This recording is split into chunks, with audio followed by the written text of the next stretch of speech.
कानून की जुर्म पे हुई आज एक और शानदार जीत। खतरनाक मुजरिम बाला सिंजू, जिसे बच्चों की तस्करी के लिए देश के हर राज्यों की पुलिस तलाश कर रही थी, वो आखिरकार सीआईडी के हाथों पकड़ा गया। अब सीआईडी की टीम बाला से पूछताछ करेगी और बाला के इंटरोगेशन का वीडियो बना के उसे सबूत के तौर पर अदालत में पेश करेगी, ताकि बाला को सख्त से सख्त सजा दी जा सके।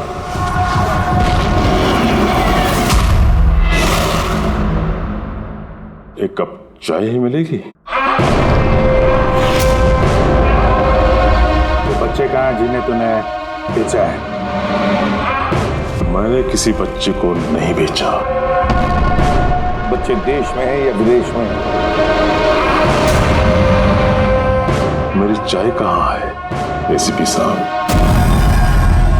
देश में या विदेश में? बाबा, उन बच्चों को सही सलामत उनके माँ बाप तक पहुंचाने की कसम खाई है हमने।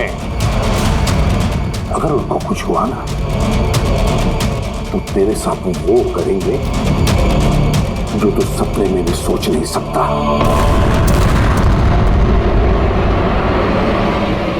एसीपी साहब, आप मुझे धमकी दे रहे हो?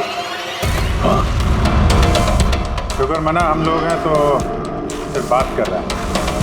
अगर दया होता ना तो क्या कर लेता वो? आधा से ज्यादा मेरे लिए चाय बना के लाता वो।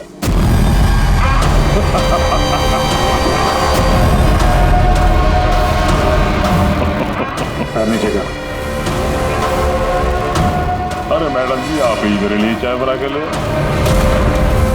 वैसे भी औरतों का काम रसोई घर में होता है, इस सीआईडी में कहाँ कर रहे हो आप? तेरी तो और अगर मुझे मैडम जी के हाथ की चाय अच्छी लगी, हाँ, तो मैं इनसे शादी करने के बारे में भी सोच सकता हूँ। वकील साहब, ये हद से ज्यादा बढ़ रहा है। क्यों? तुझे इतनी प्रॉब्लम क्यों हो रही है भाई?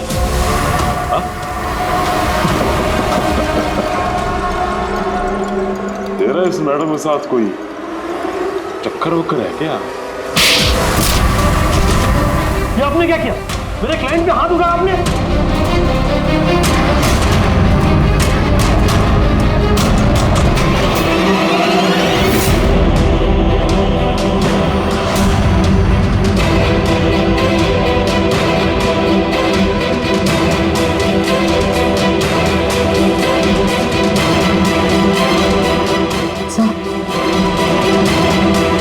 So he's dead?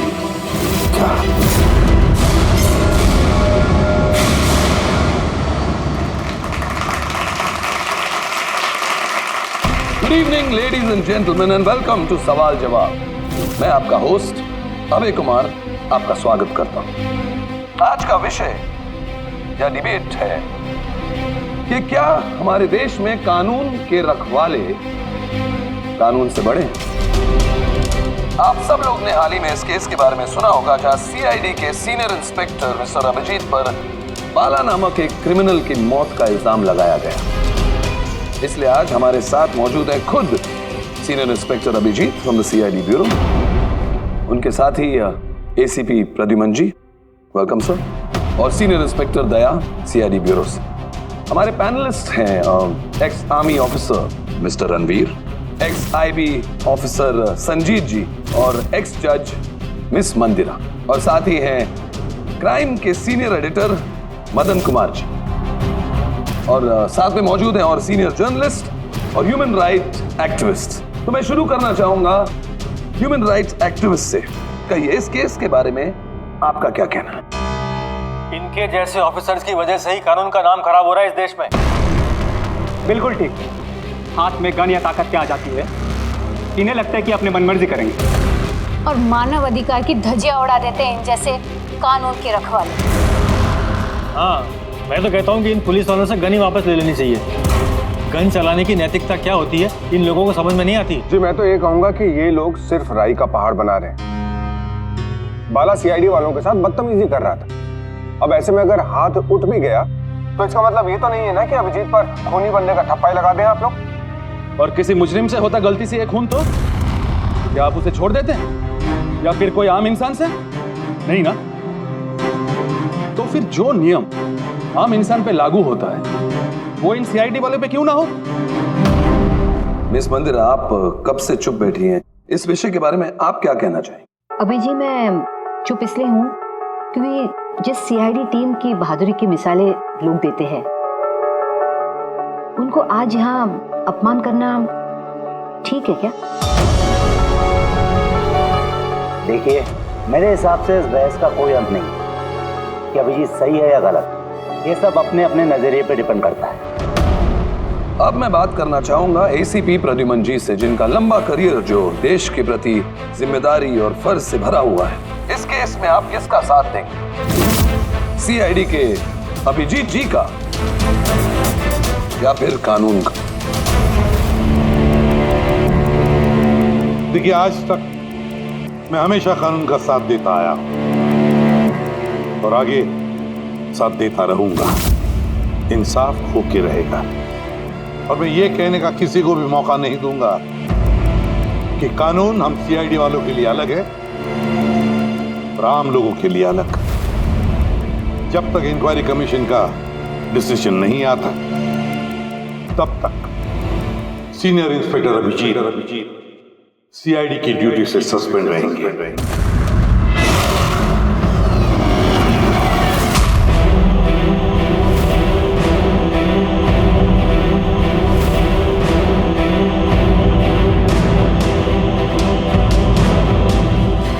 एक मिनट सर।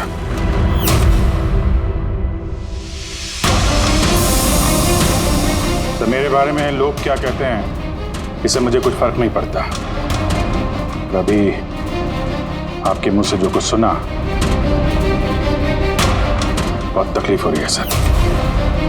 जो कुछ हुआ आपके सामने हुआ, आप वहीं पे मौजूद थे। अपने दिल पे हाथ रख के कहिए सर कि मैंने जानबूझ के उस आदमी को मारा है। और अगर आपका जवाब हाँ है तो मैं बिना किसी अदालत के फैसले के खुद फांसी के फंदे के सामने जाके खड़ा हो जाऊंगा। अभिजीत, रिलैक्स। नहीं यार दया, बस। अच्छा मजाक बना रखा है। हर कुछ महीनों में कुछ लोग हमारे ऊपर इल्जाम लगाते हैं और सर हमारा साथ देने के बजाय हमें सस्पेंड कर देते हैं। और आप लोग बड़ी बड़ी बातें कर रहे थे मानव अधिकार की। क्या कह रहे थे आप? हमारे हाथों से गन ले लेनी चाहिए। अगर आज आप लोग अपने घरों में सुरक्षित तरीके से होली दिवाली मना रहे हैं वो इसलिए कि हमारे हाथों में गन्स हैं। हम लोग रात भर जागते हैं ताकि आप लोग चैन की नींद सो सकें। जब मुजरिम यहां सर पे बंदूक तानता है, छाती पे गोली चलाने वाला होता है और तब आपको यह याद दिलाया जाता है कि आपको पलट के मुजरिम पे वार नहीं करना है, सिर्फ टांग पे गोली चलानी है, उस दिन मैं आपसे ह्यूमन राइट्स और मानव अधिकार की स्पेलिंग पूछूंगा। उस दिन। आज मैं दुनिया वालों के सामने खुल के बोलना चाहता हूं, बाला जैसे आदमी को जिंदगी जीने का कोई अधिकार नहीं। वैसे भी अदालत उसे फांसी की सजा देती ना। कुछ दिन पहले मर गया तो कौन सा तूफान आ गया। और इतने साल अगर सीआईडी में मेरे हाथ बंधे नहीं होते तो इन जैसे लोगों का इंसाफ मैं कब तक कर चुका होता। और वैसे भी ऐसे कानून का क्या फायदा जो मुजरिमों को सजा नहीं दे सकता। और वो कानून मुझे क्या सस्पेंड करेगा? मैं खुद सस्पेंड करता हूं ऐसे कानून।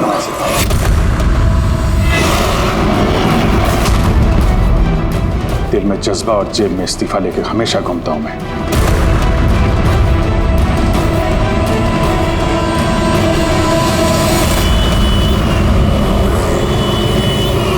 अरे यार, हम लोग तो दोस्त है यार, दोस्त। अरे मेरे दोस्त, क्या चाहिए आपको आज? अरे कुछ मेरे दोस्त के लिए लेके आओ यार। आप और हम एक चल चल। अभिजीत, क्या हो क्या तुम्हें? अरे कौन सी जगह पे बैठे और किस तरह के लोग हैं साथ में? चलो उठो उठो, चलो घर चलो। कहाँ चले? सीआईडी ब्यूरो ही तो मेरा घर था और मुझे वहां जाने की परमिशन नहीं। सर सब ठीक हो जाएगा सर, आप यहाँ से चलिए। सब ठीक हो जाएगा? इससे ज्यादा और क्या ठीक होगा? और अब मैं सीआईडी ऑफिसर नहीं हूं। कोई भी ह्यूमन राइट्स वाला, कोई भी इंक्वायरी कमीशन मेरा कुछ नहीं बिगाड़ सकती। सारे मुजरिमों को एक एक करके मार डालूंगा मैं, और तुम लोग भी मेरा कुछ नहीं कर सकते। और ना वो तुम्हारा एसीपी प्रद्युमन। जाओ उसके पास जाओ तुम लोग, मुझे तुम लोगों की शक्ल नहीं देखनी। जाओ। अभिजीत, तुम होश में भी हो? तुम्हें पता है तुम क्या बोल रहे हो? अरे छोड़ो यार, ये दोस्ती दिखानी थी ना तो उस दिन दिखानी चाहिए। आज ही अपनेपन का ढोंग करने की कोई जरूरत नहीं है। क्या बोला तुमने? ढोंग? तुम्हें ये ढोंग लग रहा है? और क्या? सही है, एकदम सही है। सर जाओ जाओ, तुम भी निकलो।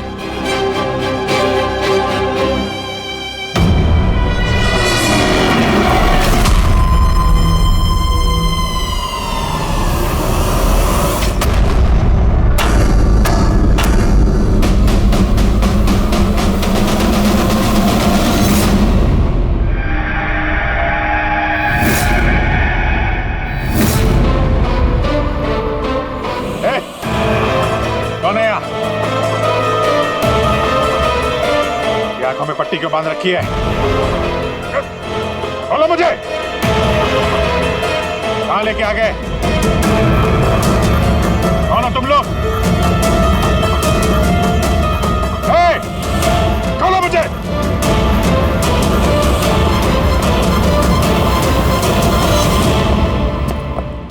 कौन हो तुम लोग? पट्टी खोलो।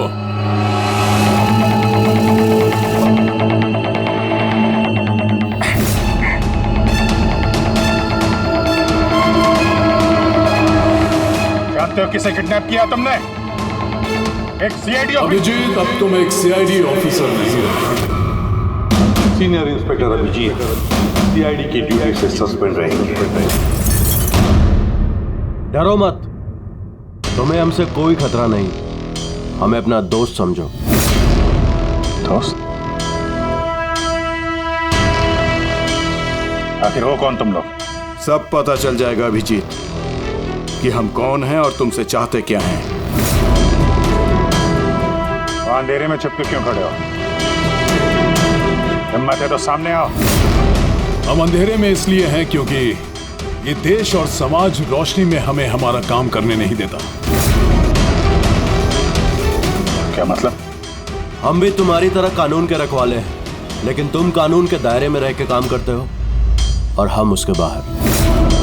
हम सीधा मुजरिमों का इंसाफ करते हैं, न कोर्ट न कचहरी न इंक्वायरी कमीशन, सीधे सजाए मौत।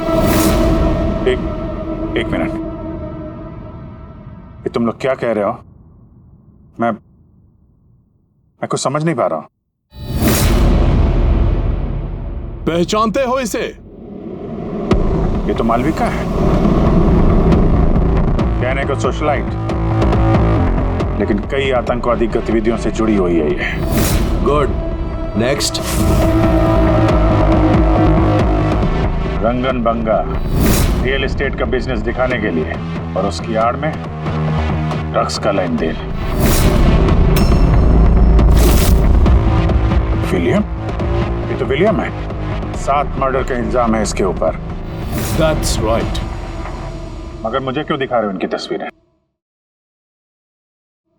मुझसे क्या चाहते हो? बताते हैं। पहले तुम जरा ये बताओ कि अगर तुम्हें ये पता चले कि इन मुजरिमों को कानून कभी सजा दे नहीं सकता, तब तुम क्या करोगे? अगर इनको कभी सजा नहीं मिल पाई तो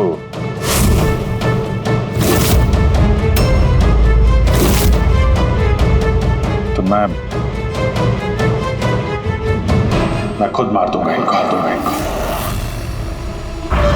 वैसे भी किसी भी मुजरिम को इस धरती पे सांस लेने का हक नहीं है।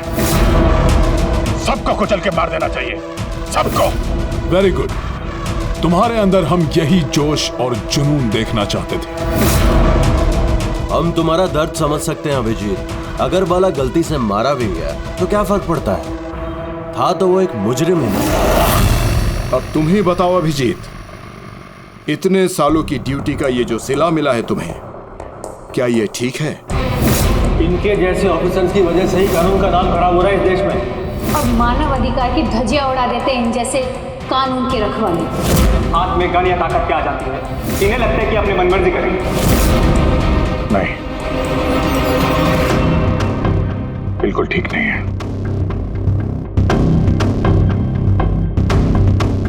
सिर्फ मैं ही जानता हूं सम्मान का घूंट पीने से क्या बीत रही है मुझ पे। किस आग में चल रहा हूं मैं। हम समझते हैं अभिजीत, इसलिए तो तुम्हारी तरफ दोस्ती का हाथ बढ़ा रहे हैं। हमारे गैंग का काम है उन मुजरिमों का सफाया करना जिन्हें अदालत ने खुला छोड़ रखा है। बनोगे हमारे गैंग का हिस्सा? सोच क्या रहे हो अभिजीत? हमारा साथ दोगे या फिर उस सिस्टम का जिसने अनजाने में हुए एक हादसे के लिए तुम्हें सजा दी? मैं नहीं जानता कि तुम लोग कौन हो, पर जब लड़ाई जुर्म और मुजरिमों के खिलाफ है तो अभिजीत का जवाब हमेशा हाँ है।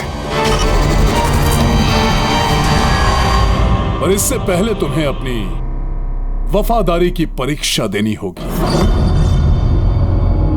वफादारी की परीक्षा? कौन है आदमी? छगन आज तक 5 औरतों को मार चुका है और अदालत ने इसे दिमागी रूप में बीमार करार देकर रिहा कर दिया। लो रिवॉल्वर और चलाओ गोली।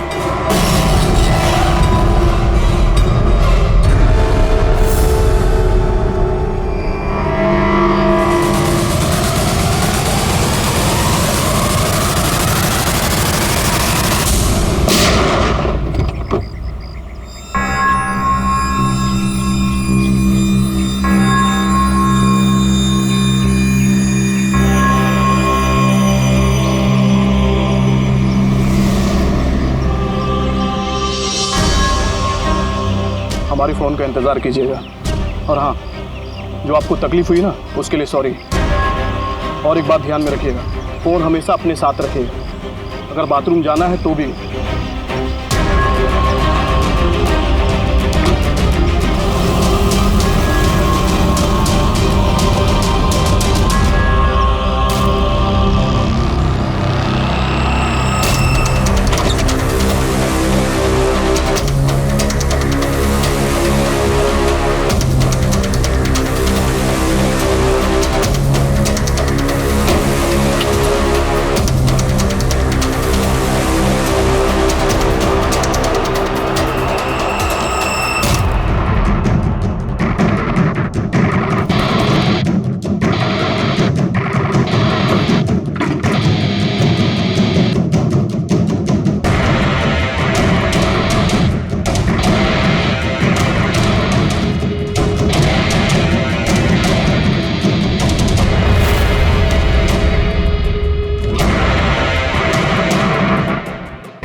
मैं आ गया।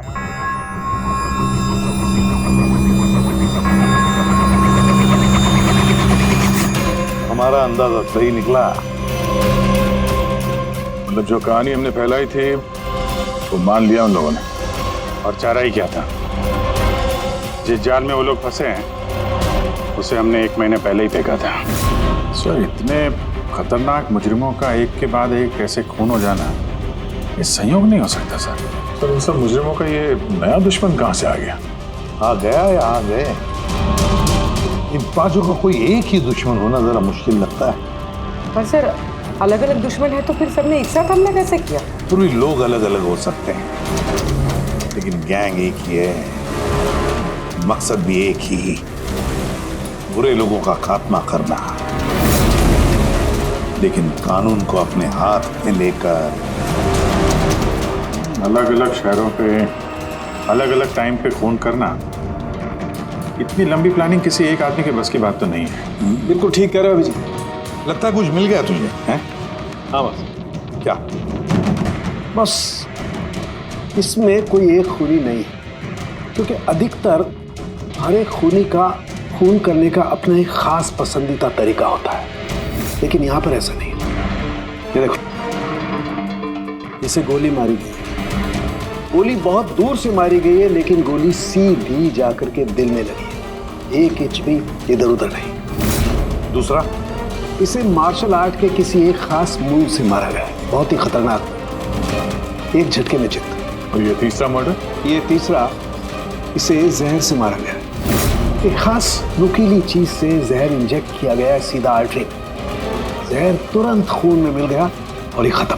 तो तीसरा मर्डर भी किसी एक्सपर्ट ने किया है सर? हाँ, ये पहला शार्प शूटर, दूसरा मार्शियल एक्सपर्ट, और तीसरा खास तरीके से जहर का इंजेक्शन देने वाला।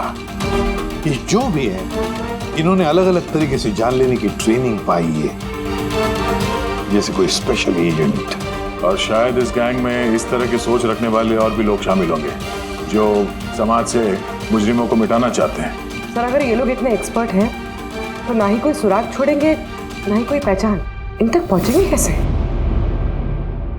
लोहा लोहे को काटता है पूर्वी, इन लोगों के गैंग तक पहुंचने का एक तरीका है, बाला की मौत का नाटक। सब कुछ प्लान के मुताबिक चल रहा था सर। फिर उन्होंने मुझे एक आदमी के ऊपर गन तान के ट्रिगर दबाने को कहा। और तुमने ट्रिगर दबा दिया? Yes sir. क्या मतलब है ये सब? हाँ? कहा था ना हमने, तुम्हारी परीक्षा ली जाएगी ये देखने के लिए कि तुम इस काम को अंजाम दे सकते हो या नहीं। मुझे किसे मारना? एक ऐसा इंसान जो इंसान कहलाने के लायक भी नहीं है, देश के उत्तरी राज्यों में ड्रग्स का धंधा करता है, और न जाने इसकी वजह से कितने नौजवान अपनी जिंदगी बर्बाद कर चुके हैं। उसका नाम? अपने आप को बहुत बड़ा बिजनेसमैन समझता है, लेकिन ड्रग डीलिंग ही उसका असली काम है। एक बार वो शहर में वापस आ जाए, बस उसके बाद उसका काम तमाम। नाम? नाम में क्या रखा है? गोली मारने के ठीक 1 घंटा पहले तुम्हें बता दिया जाएगा कि कब और कहां गोली चलानी है। ट्रिगर कैसे दबा दिया? उसे कुछ हो जाता तो, मारा जाता तो? नहीं भैया, कुछ नहीं होता। वो गन के वजन से मैंने अंदाजा लगा दिया था, अंदर कुछ गोलियां वोलियां थी नहीं। अभिजीत, अब उनके रंग में इस कदर रंग जाओ कि रत्ती भर तक शक ना करे वो लोग।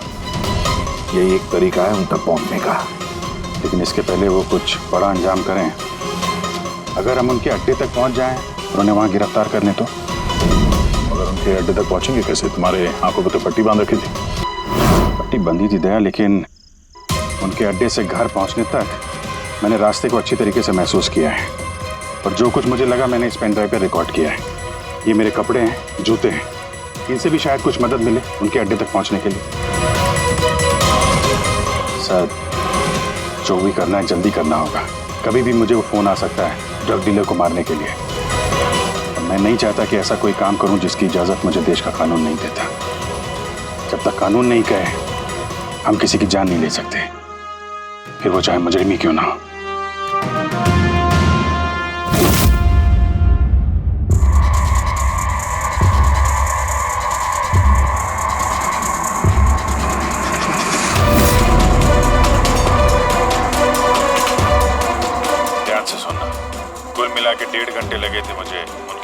अपने घर आने में।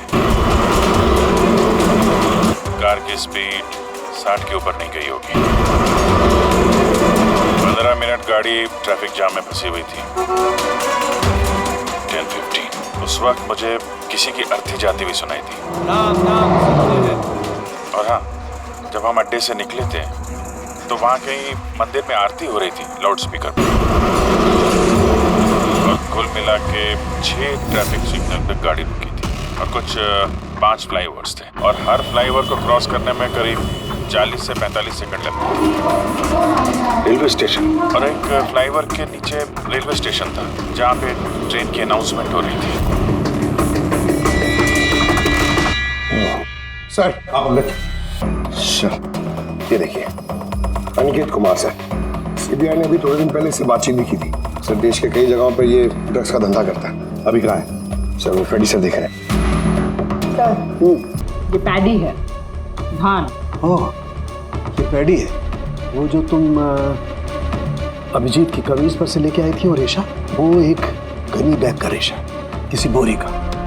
मतलब पैडी और बोरा, इसका मतलब ये कोई गोदाम है। गोदाम को अपना अड्डा बना रखा है उन लोगों ने।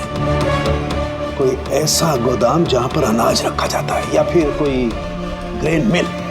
सर ये रूट लिया उन लोगों ने। ये रूट ठीक वैसा है जैसे अभिजीत सर ने बताया था। विरार की तरफ जाता है। गुरजापुर में। डॉक्टर साहब, क्या अभिजीत को अनाज के गोदाम में रखा गया था? अनिकेत आज सुबह ही ग्रीस से वापस लौटा है, अभी तो ऑफिस नहीं आया। अच्छा, अब गैंग वालों का फोन आएगा अभिजीत को। आएगा फोन।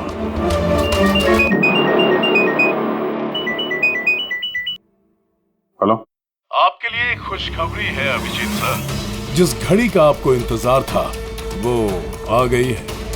आज आपके शुभ हाथों से एक मुजरिम को सजा मिलेगी। ठीक 1.5 घंटे के बाद एक काले रंग की गाड़ी आएगी आपके पास और बता देगी कि आपको किस पे और कहां गोली चलानी है। मगर राइफल कौन सी है? क्या फर्क पड़ता है राइफल कौन सी है? आपको तो सीआईडी ट्रेनिंग में हर किस्म की ट्रेनिंग दी जाती है ना? मैंने ट्रेनिंग तो मुझे सारे हथियारों की है, लेकिन मेरे पास सिर्फ एक ही चांस है गोली मारने का। तो अगर मुझे पता हो हथियार कौन सा है तो थोड़ी आसानी होगी। RS 451। Okay, RS 451।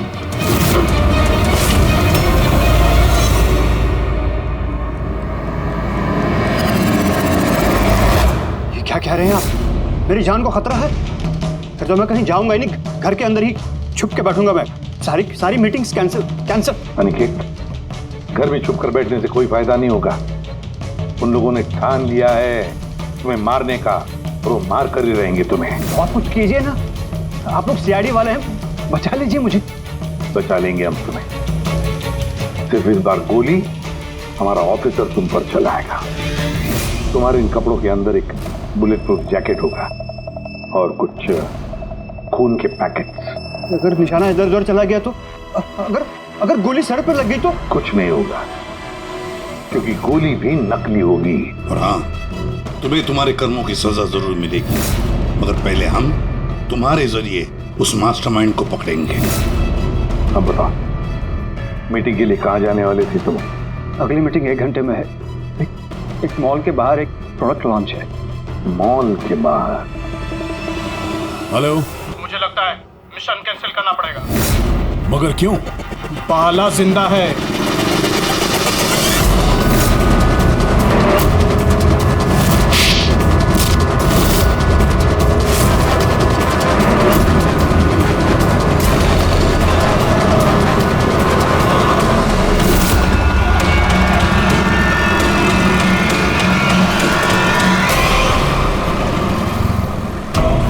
बहुत बड़ा धोखा हुआ हमारे साथ में। अभिजीत के हाथों किसी का खून हुआ ही नहीं है। प्लान कैंसिल नहीं करेंगे आप। सीआईडी और अभिजीत को इस धोखे की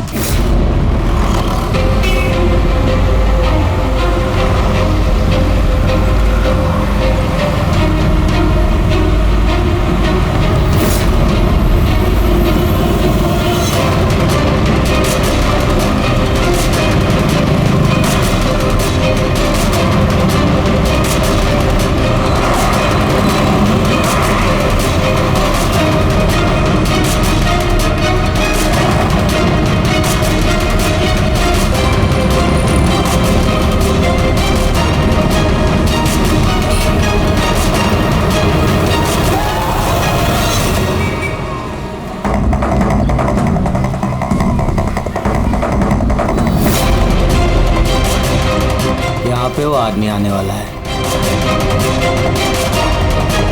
पर वो आदमी आया कौन? सबर रख, पता चल जाएगा। चल तुझे वो जगह दिखाता हूं जहां से तुझे गोली चलानी है उस पर।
गोदाम तो एकदम खाली है, कोई भी नहीं है यहाँ पे।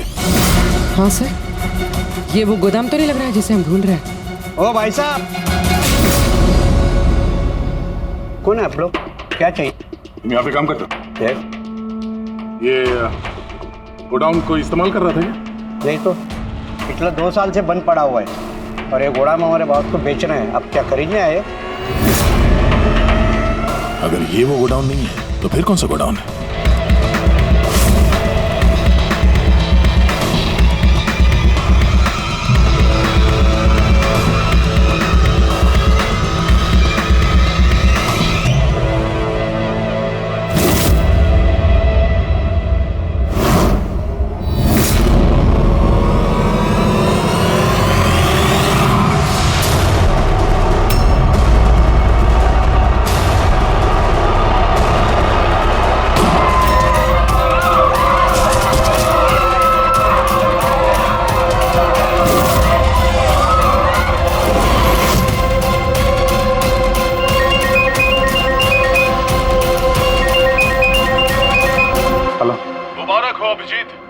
कामयाबी के लिए अनिकेत की टिकट कट चुकी है। अब बैठो गाड़ी में, मिलकर बधाई दूंगा तुम्हें। ठीक है, आ रहा हूं मैं।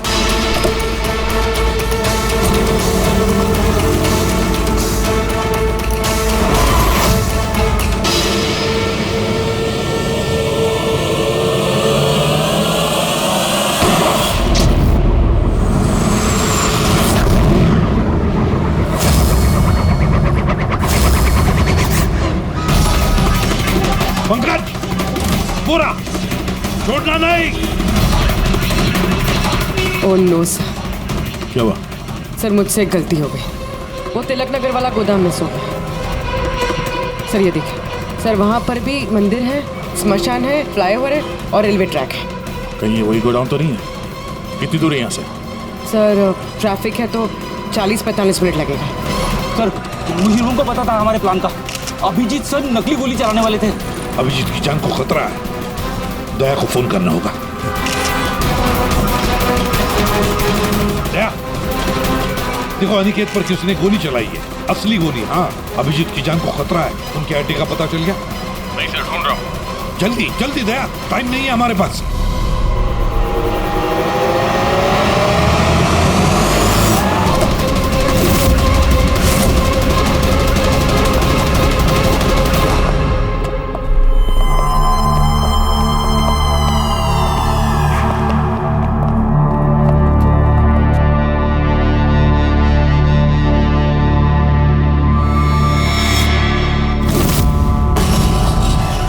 बहुत बहुत बधाई हो तुम्हें, वेल डन। अनिकेत के मौत की खबर हर न्यूज चैनल पर छा गई।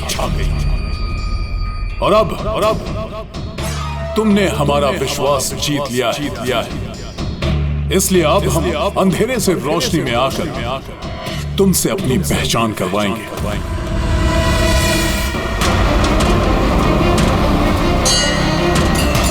ये मंदिर है,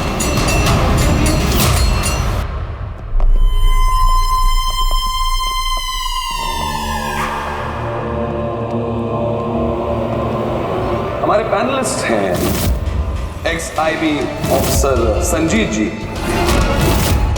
एक्स जज miss Mandira, ex army officer mister Ranveer. Oh, तो आप लोग हैं? हाँ, हम। क्यों? हैरानी हुई हमें देखकर? भूल गए उस दिन जब सिर्फ मैंने तुम्हारा समर्थन किया था?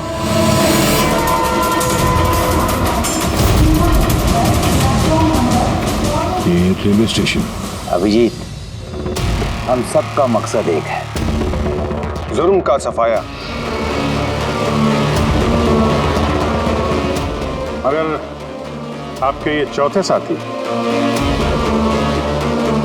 इनको क्या हुआ है? ये सामने क्यों नहीं आ रहा है? मैं सामने आऊंगा भी नहीं, क्योंकि तुम एक धोखेबाज हो।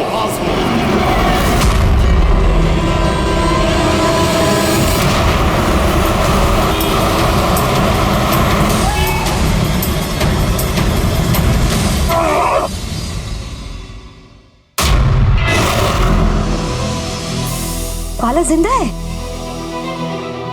हाँ, ये जिंदा है, क्योंकि ये सब सीआईडी की सोची समझी चाल थी हमें फंसाने के लिए। और ये स्मशान भूमि। और अनिकेत? वो भी जिंदा होगा। जरूर इस अभिजीत ने उसे नकली गोली मारी होगी। अभिजीत, इस धोखे की सजा सिर्फ मौत है, सिर्फ मौत। तुम और बाला दोनों मरोगे, दोनों। और तुझे हम नहीं मारेंगे, तुझे ये मारेगा। मैं क्यों? क्योंकि एक ईमानदार और बहादुर ऑफिसर को मारना हमारे ईमान के खिलाफ है। चल, तू मार, नहीं तो हम तुम्हें मारेंगे। वो तो आप वैसे भी मार दोगे। नहीं, हम तुम्हें एक और मौका देंगे। चलाओ गोली। ले वाला, पिस्तौल ले। ले।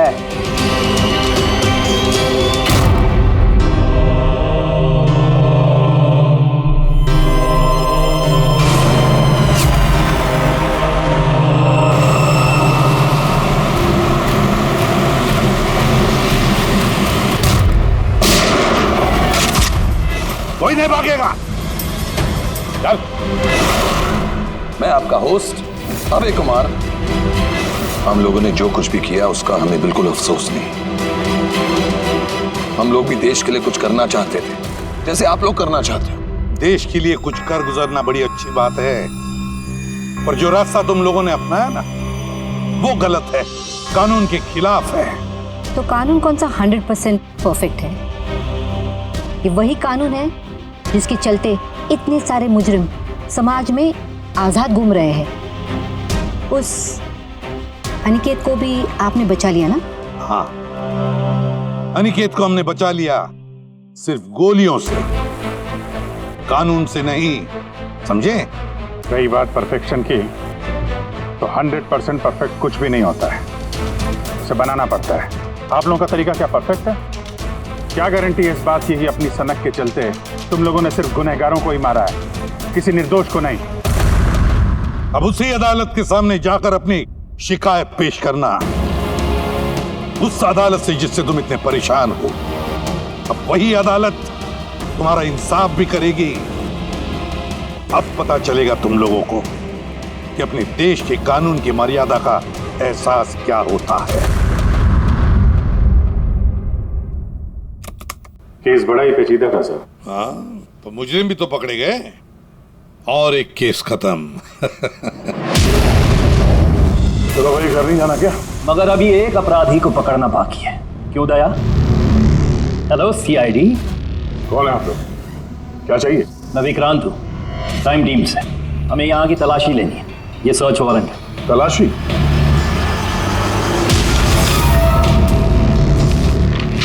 हमारी आप सबसे रिक्वेस्ट है कि आप सब हमारे साथ पूरी तरह से कोऑपरेट कीजिएगा। क्या हम जान सकते हैं कि तलाशी क्यों ली जा रही? दमन के फांसी वाले केस में आप सबके खिलाफ कंप्लेंट है।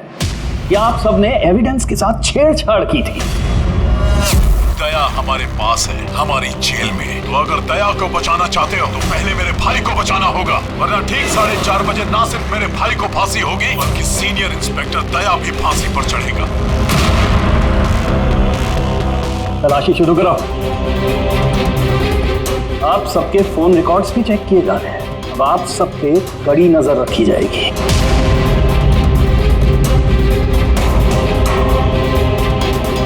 और हाँ, आप सबके साथ अकेले अकेले सवाल जवाब भी किए जाएंगे। मेरी आपको पर्सनल सलाह है, जो भी बोलना बिल्कुल सच बोलना। ये सीआईडी का फ्यूचर तय करेगा। सीआईडी से हैं, कोई पानी का बुलबुला नहीं। और तुम कौन होते हो हमारा फ्यूचर तय करने वाले? हाँ? सीआईडी की बुनियाद सच की नींव पे टिकी है। झूठ बोलना हमें आता नहीं। हाँ हाँ पता है, आप सीआईडी वाले हो, पता है।